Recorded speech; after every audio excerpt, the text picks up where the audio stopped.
अब मोदी जी सारा विश्व में जितने माने भारतवर्ष में लोग हैं 125 करोड़, सब मोदी जी के परिवार के हैं। फिर जब मोदी जी के एक परिवार के लोग हैं, परिवार मानते हैं, तो फिर हिंदू कहाँ से आ गया, मुसलमान कहाँ से आ गया।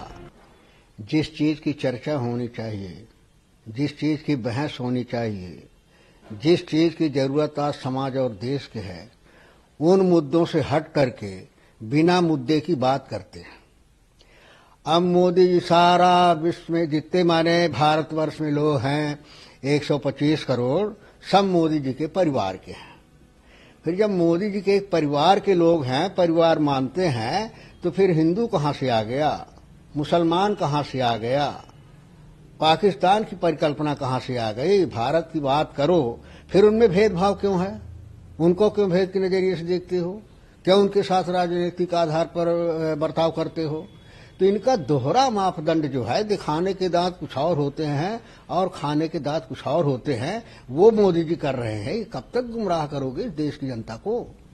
केंद्रीय मंत्री है स्मृति ईरानी, वो इंडिया जो है पूरा परिवार है, और आप लोग जो है स्कैम करने वाले लोग हैं, चारा घोटाला करने वाले लोग हैं। इंडिया अलायंस में ऐसे ही लोग शामिल है जो चारा घोटाला करते हैं, और मोदी का जो परिवार है वो पूरा देश है। मोदी का परिवार जो है 2-3 आदमियों का परिवार है, जिसके लिए वो काम करते हैं।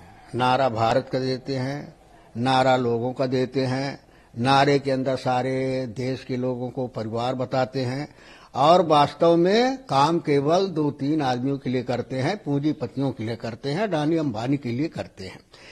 आम जनता के लिए उनकी कोई सोच नहीं है, कोई परवाह नहीं है, और वो अपने एजेंडे पर कि किस तरीके से इस देश के संसाधन में पूंजीपतियों का कब्जा हो जाए और किस तरह से इस देश के मेहनत करने वाले लोग गुलाम बन जाए, ये आखिरी माने उनका जो लक्ष्य है, उस लक्ष्य पर भारतीय जनता पार्टी और मोदी सरकार काम कर रही है, जो दुर्भाग्यपूर्ण है। और अभी इस देश की जनता भी उस चीज को समझने लगी। कि गडकरी कह रहे हैं कि भारत बदल रहा है, और भारत इसलिए बदल रहा है क्योंकि सही पॉलिसी जो है भारत में बनाया जा रहा है प्रधानमंत्री नरेंद्र मोदी के नेतृत्व में।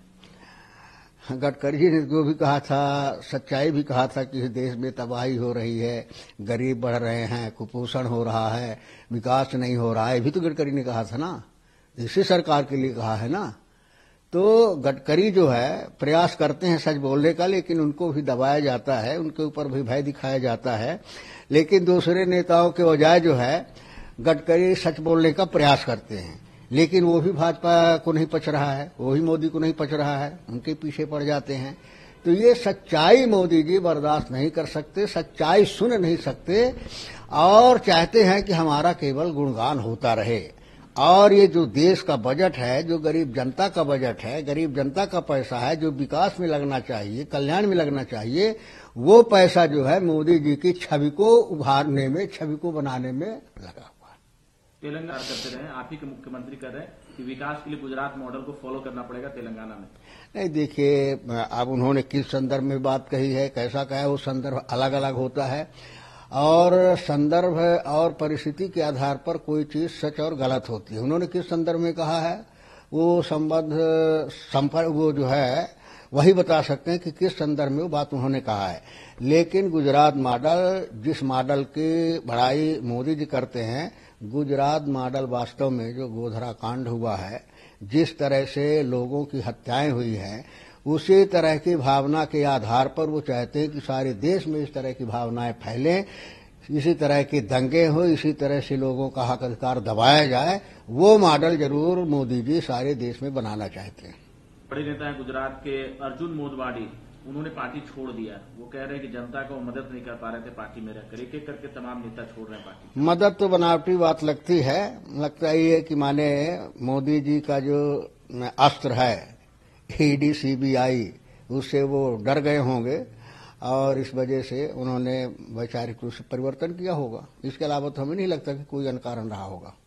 टीएमसी की सीमा के तहत वो तो बताया नहीं कि सबको भेजते हैं, वो विपक्ष हो, माने मोदी के खिलाफ, भाजपा के खिलाफ, चाहे भले सच्चाई हो, सत्य हो, तथ्य हो, उससे कोई मतलब नहीं। अगर कोई भी आवाज उठाने की बात करता है, सच्चाई की बात उजागर करने का प्रयास करता है, तो मोदी जी उसको दबाने का, उसको प्रयास क्रश करने का पूरा प्रयास करते हैं।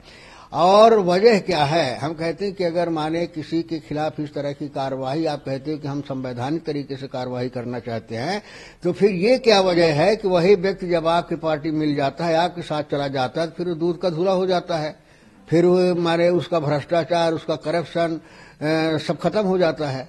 तो इससे जाहिर होता है कि मोदी उसका दुरुपयोग कर रहे हैं और डरा करके, धमका करके, भय दिखा करके सत्ता में की कुर्सी हासिल करना चाहते हैं, उसमें बने रहना चाहते हैं। डिमांड कर रही है कि आपके जो सांसद है नासिर हुसैन, उनका जब चुनाव चल रहा था तब उस दौरान कर्नाटक असेंबली में पाकिस्तान जिंदाबाद के नारे लगे। मांग कर रही बीजेपी की नासिर हुसैन को इस्तीफा दे देना चाहिए और जिन लोगों 3 लोगों ने जो नारे लगाए उनकी गिरफ्तारी बहुत जल्द होनी चाहिए कर्नाटक। ये कौन कह रहा है? बीजेपी के तमाम बड़े नेता। बीजेपी के तमाम नेता कहे तो उनको चुल्लू भर पानी में डूब मरना चाहिए कि सत्ता सरकार उनकी बैठी हुई है, प्रधानमंत्री बैठा हुआ है, उसके सामने जिंदाबाद के नारे लग रहे हैं, उसको गिरफ्तार नहीं कर पा रहे हैं, कार्रवाई नहीं कर पा रहे हैं, तो ऐसी सरकार को इस्तीफा दे देना चाहिए। उत्तर प्रदेश की हर खबर से अपडेट रहने के लिए श्रेष्ठ यूपी को करें सब्सक्राइब, बेल आइकन दबाएं और देखते रहें श्रेष्ठ यूपी।